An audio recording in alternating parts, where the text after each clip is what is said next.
आदाब, जय हिंद। मैं वाजिद खान और आप देख रहे हैं लेखनी शास्त्र न्यूज। लेखनी शास्त्र न्यूज में आपका स्वागत है।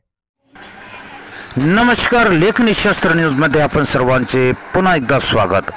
आज दिनांक 20/7/2024 रोजी पोलीस निरीक्षक श्री विलास पाटील साहेब ठाणेदार पोलीस स्टेशन नांदुरा यांचे सूचना व मार्गदर्शनाप्रमाणे पोलीस स्टेशन नांदुराचे डीबी पथकातील अंमलदार हे नांदुरा हद्दीमध्ये दारूबंदी व जुगार कायद्याअंतर्गत कायदेशीर कारवाई करण्याकामी पेट्रोलिंग करत असताना त्यांना मिळालेल्या गुप्त माहिती व सूचनेप्रमाणे वडनेरवलजी येथील सुरेश अवचित देशमुख वय 39 वर्ष राहणार वडनेरवलजी हा इसम अवैधरित्या विना परवाना विक्री करण्याच्या उद्देशाने एका थैलीमध्ये 90 ml मापाच्या संत्रा 999 देशी दारूच्या शिश्या थैलीसह किंमत 880 रुपयाचा जवळ बाळगताना मिळून आला।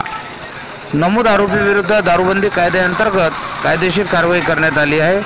तर सदर कार्यवाही पोलीस हेड कॉन्स्टेबल अनंत वराडे, राहुल ससाने, विनोद भोजने, रवी झगरे, सुनील सपकाळ इत्यादी अधिकाऱ्यांनी केली आहे। बघत रहा लेखनी शास्त्र न्यूज। राजेश शेख नांदुरा यांची रिपोर्ट।